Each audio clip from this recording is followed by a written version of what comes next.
পুরুষোত্তম বন্দে পুরুষোত্তম।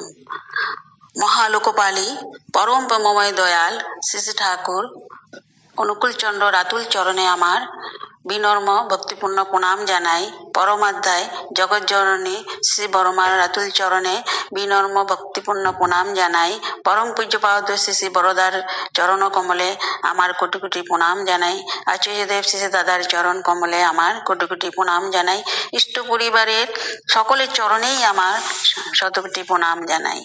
তো যুগে যুগে ঠাকুর এই পৃথিবীর যে সৃষ্টি তিনি করেছেন, যখনই ধর্মের অধর্মের গ্লানি আরম্ভ হয় এবং অবক্ষয় হতে থাকে সংসারের এবং ব্যক্তি পরিবার গোটা সমাজ জীবন যখন ভয়াবহ সেই গোড় জেলার গাছাদানের শিকার হয়ে পড়ে, আমাদের এমন্তর চিন্তা কর্মের অবমূল্যবানে প্রতিটি মানুষের ভিতরে যে ভালোবাসার রাসবাসার জন্মের পর থেকেই ধীরে ধীরে গড়ে ওঠে, যখন সেটা মর্মান্তিকভাবে অকালে ভেঙে পড়ে, সেই সময়ে ওনাকে আসতে হয় পৃথিবীতে। তো এখানে যারা শুনছেন বা শুনবেন, শ্রদ্ধেয় আমার পরম প্রিয় গুরুজন দাদা মায়েদের, জ্ঞানী গুণী বিজ্ঞ ব্যক্তিগণ, পণ্ডিত ব্যক্তি এবং ইষ্ট সান্নিধ্যে থাকা সকল কর্মবৃন্দ দেশ আমার যথাযোগ্য স্থানে প্রণাম নমস্কার শ্রদ্ধা ভালোবাসা জানাই। আমার তেমন জ্ঞানের সীমা নেই, মানে জ্ঞান আমার এত নেই, মানে অপরিমিত। তো আমি তথাপিও বলার চেষ্টা করি, কেন আমি বিভিন্ন আলোচনা বই পড়ে সেই দাদাদের থেকে অনুপ্রাণিত হয়ে এবং বিভিন্ন সৎসঙ্গ বা অধিবেশনে শুনে সেটাই আমি নিজে বোধ অনুভূতিতে আনন্দ এবং অনুপ্রাণিত হয়ে আপনাদের বলার চেষ্টা করি। তো জীবনে মূল আত্মিক সম্বেগ বা উৎসের সাথে যদি কোনো সংযোগ না থাকে, তাহলে আমরা সেই খেয়ে হারিয়ে ফেলে অন্ধকারে ব্যর্থ কোলাহলে করে বেড়াই। তো বিভিন্ন যুগে বিভিন্ন সময় দেশ বিদেশের এরকমই সত্তা বিধ্বংসী পরিস্থিতি সৃষ্টি হয়েছিল উৎস বিমুখতার জন্য, কেন্দ্রায়িত চলনার অভাবে। ইতিহাসে দেখা গেছে যে বৈশিষ্ট্যপালী মহালোকপালী আদর্শ পুরুষের নেতৃত্বে এবং এমন্তর মহান ব্যক্তির অনুশাসনে লক্ষ লক্ষ মানুষ তার জীবনের চলার ছন্দ ও গতি ফিরেও পেয়েছে। যেমন শ্রীকৃষ্ণ, শ্রীরামচন্দ্র, গৌরাঙ্গ মহাপ্রভু, গৌতম বুদ্ধ মহাপুরুষ এবং পরম পুরুষ শ্রী রামকৃষ্ণ, আরবের হজরত মোহাম্মদ, ইউরোপের যীশুখ্রিস্ট, এদের জীবন ও ইতিহাসে তারই প্রমাণ। তো মানব সমাজের উন্নয়নে এদের অবদান ইতিহাস এবং বর্তমানে আমরা দেখি এবং এর জন্য আমরা অবনত মস্তকেও জানাই প্রণাম। তো এই জন্য এই ক্ষয়িষ্ণু সমাজকে ভাঙনের হাত থেকে রক্ষা করতে, সার্বিক অস্তিত্ব পরিপোষণের পথে ব্যক্তি তথা সমাজকে ধরে রাখতে মহালোকপালী শত উচ্চারিত কল্যাণকর কিছু বিশেষ ব্যক্তিশালী পুরুষ সমাজে আবির্ভূত হয়ে থাকেন। এরা জন্মগতভাবে তৈরি হয়েই আসেন। এরা এই যুগের সাথে সময়ের সাথে সঙ্গতি রক্ষা করে মানুষকে চেতনা ও সম্বন্ধনা দিয়ে শান্তি স্বস্তি ও সমৃদ্ধির পথে নিয়ে যান। তাদের নির্দেশিত পথ এবং মত এবং ধর্মের পথ যুগধর্ম। তাই যুগ পুরুষ ও যুগ পুরুষোত্তমের অনুগাবাহী ছাড়া ধর্ম হতে পারে না। যুগ পুরুষোত্তম বা যুগ পুরুষে যেখানে নেই, সেখানে ধর্ম অর্থাৎ জীবন বৃদ্ধির পথ, সত্তা চর্যার পথ রুদ্ধ হয়েই পড়ে। তাই ধর্ম তখন হয়ে ওঠে ভেগধারী বিজ্ঞাপনের ভাষা।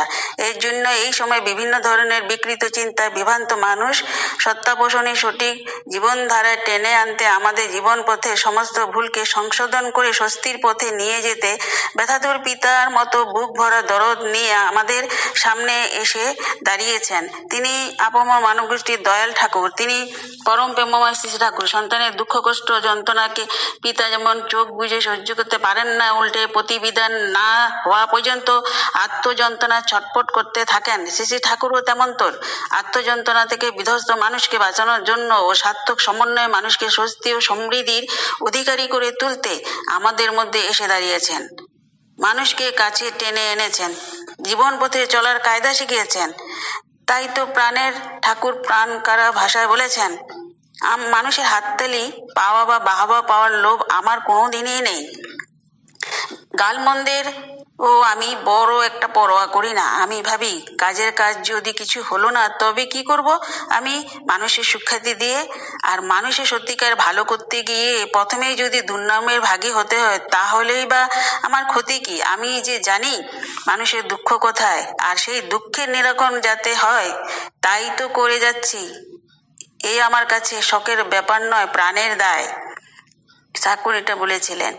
তো আবার কখনো কখনো বলেছেন, দেখ জন্মে অবধি আমি আর কিছু চাইনি, আমি কেবল চেয়েছি প্রত্যেকে যেন সার্থক জন্ম করে তুলতে পারি। তোরা এক একজন অন্তর বাইরে রাজ রাজেশ্বরের মতো সুখী হ, তাতেই আমার সুখ। প্রাণের দায়ে এই লক্ষ্য পরিপূরণে এটাই ছিল শ্রী শ্রী ঠাকুরের প্রধান লক্ষ্য, দিব্য জীবন দর্শন। এবং এই লক্ষ্য পরিপূরণে সত্যচর্যা হচ্ছে ধর্মের মূল কথা। মানুষের ছোট ছোট ভুল ধারণাকে ভেঙে দিয়ে সমকালীন প্রেক্ষাপটে শ্রী শ্রী ঠাকুর আমাদের বললেন, বউ ছেলে ব্যবসা বাণিজ্য কিছুতেই ছাড়বে না, ধর্ম উপার্জন করতে হবে এর ভিতর দিয়ে। চাই ইষ্ট অনুরাগ, আত্মনিয়ন্ত্রণ। প্রবৃত্তির উপর আধিপত্য না থাকলে ব্যক্তিত্ব বিচ্ছিন্ন হয়ে যায়। একটু পূজা করলাম দুবেলা, সমগ্র জীবন প্রভাবিত হলো না। সংসারের প্রতিটি কর্মে সে পুজো ফুটে উঠলো না।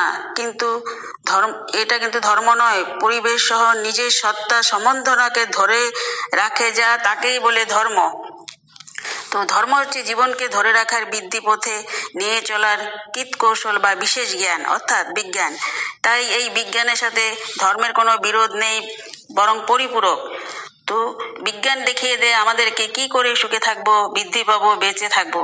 বৈজ্ঞানিকদের জানা পর্যবেক্ষণের মধ্যে দিয়ে আর সাধকের জানা পর্যবেক্ষণ। বৈজ্ঞানিক বস্তুকে বিশ্লেষণ করে করে যাচ্ছে, আর সাধক কারণকে লক্ষ্য করে তার অনুসন্ধান করছে।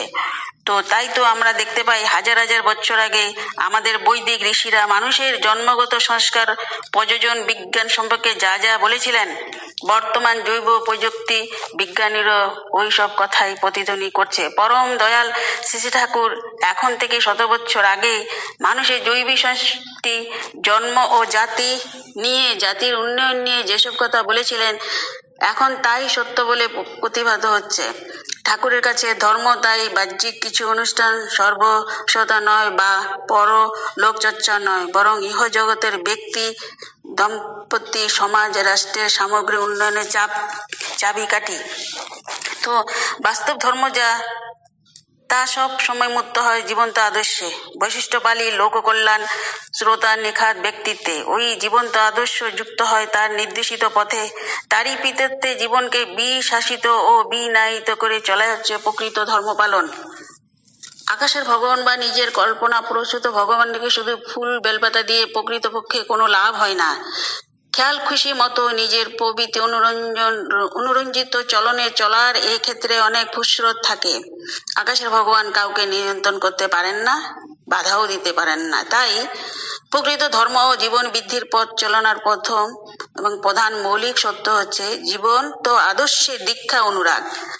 আর রিলিজিয়ন মানেই হচ্ছে লিভিং ডিভাইন আইডিয়াল, অর্থাৎ জীবন্ত ভাগবত আদর্শের সঙ্গে, প্রীতির সঙ্গে যুক্ত হওয়া, আবদ্ধ হওয়া। তো এইটা ধর্মের কথাটা এখানে কিভাবে, কি ধর্ম আমাদের, সেটাই এখানে বলেছেন সেই দাদা। তো এখানে আমি আলোচনায় পড়েছিলাম যে পূজনীয় বাবাইদাকে বন পুজো দাদা গল্প করতে বলেছিলেন। তো বাবা পূজনীয় বাবাইদাই সে বলছিলেন গল্প, যে ছোটবেলায় আমার সাইনাসাইটিসে ব্যথা হতো, পরীক্ষা শুরু হলো, পরীক্ষার দিন ব্যথা হতে থাকে। সেদিন পরীক্ষা খারাপ হলো, পরের দিনও শরীর খারাপ, পরীক্ষায় বসেছি, গা গুলাতে লাগলো, কলতলায় গিয়ে বমিও করলাম। তা দেখে আমার জন্য শুয়ে শুয়ে পরীক্ষার ব্যবস্থা করা হলো, আমাকে বাড়তি সময়ও দেওয়া হলো। তাহলে কি হবে, শরীর খারাপের দরুন লেখার ইচ্ছেই হচ্ছিল না।